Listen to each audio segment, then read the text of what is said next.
Hello everybody and welcome to the third part of the Family Server World Tour. Today we'll be checking out my nether base, the skeleton farm, and the gold iron farm that we have on the server. Alright, here we go. Right up to the top of the mountain.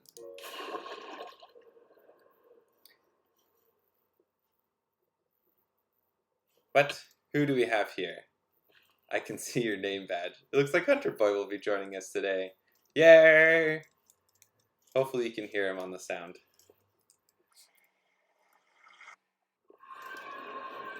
So the main transportation around the nether for us isn't the tunnel below, like I got here last time, but it's instead blue ice tunnels up here on top. I'm going to get my own boat.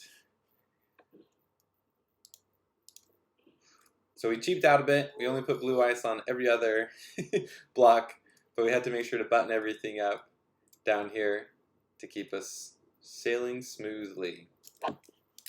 When we need to get down lower, we just drop onto a twisted vine. Or you can be really slow and fly down. That works too. So this is my nether base. It's a repurposed bastion remnant. I actually originally found this by just tunneling straight across down here and happened to line right up into this brand new 1.16 chunk. I began by slabbing everything up, and so it's all spawn proof in here. And I put in a piglin gold bartering system. So I have 4 pigs up here, and I can come up the ladder and place all my gold into this chest, where it is nice and evenly distributed to all of my 4 piglins.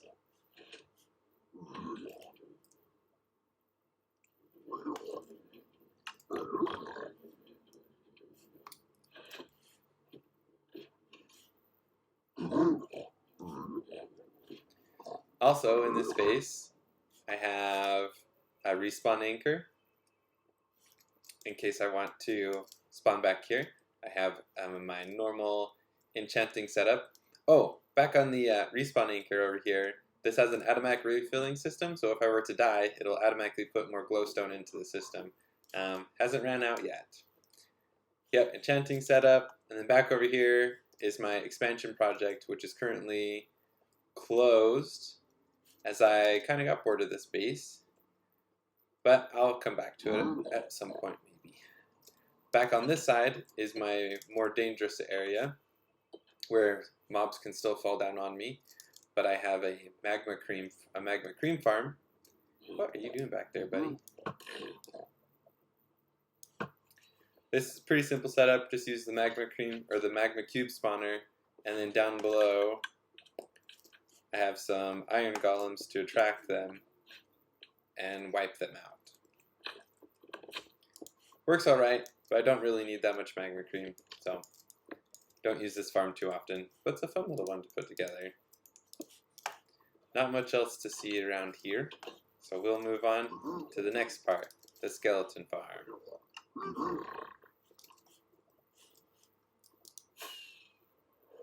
You can go up the twisted vines.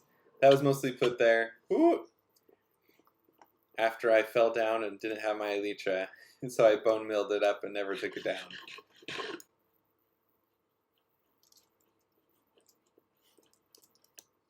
Next up is the skeleton farm. Not too far down the way, but it's always good to have a boat.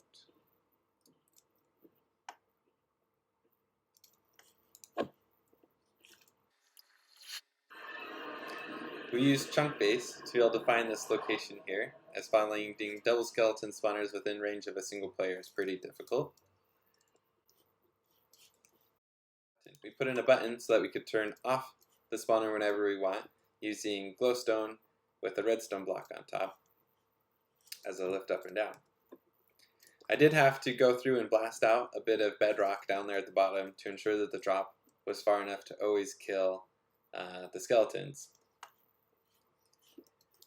Then we have our storage back in here, which is loaded, full of bone blocks. Off to the gold iron farm! Oh, thanks for turning the light off.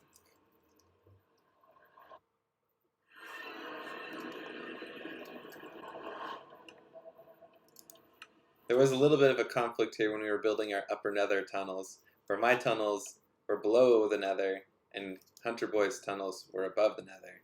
And so I built a launcher system so that when we got to the end of the tunnel, we would get shot up into the upper portion, which is on Hunterboy's side of the world.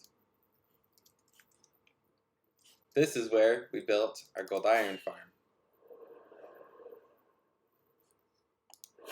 This utilizes a technique developed by Etho, where the villagers will get scared and spawn in up to 8 iron golems at once, who then go towards the mob here in the middle, in this case a zombie, and fall to their inevitable doom at the bottom.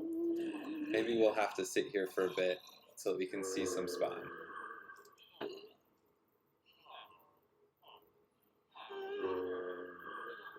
There we go. Look at all those golems. Going down to have some fun with the zombie piglins. This farm is great because it's nice and humane towards the golems. They get to die doing what they love, killing hostile mobs.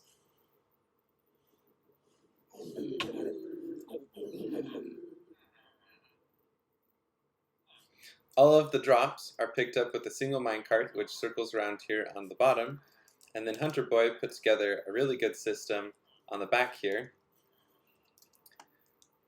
for unloading. As the minecart comes by, it'll drop off one of every single item that's been collected, and then it will fall down, and right as it's launched, it'll pick up one of every item going out. That way, we don't get a whole bunch of golden swords built up in our system that we aren't going to use. One other feature about this farm is that it produces an awful lot of rotten flesh, which we can convert into emeralds with all of these clerics over here. Much better than letting it all go to waste. Thanks for joining us on this third part of the tour. It's a little bit shorter, I think, but good stuff is ahead. Next up, I think we'll actually be visiting Hunterboy's base, which is really exciting. It's a cool little shack and a castle. Until next time, see ya!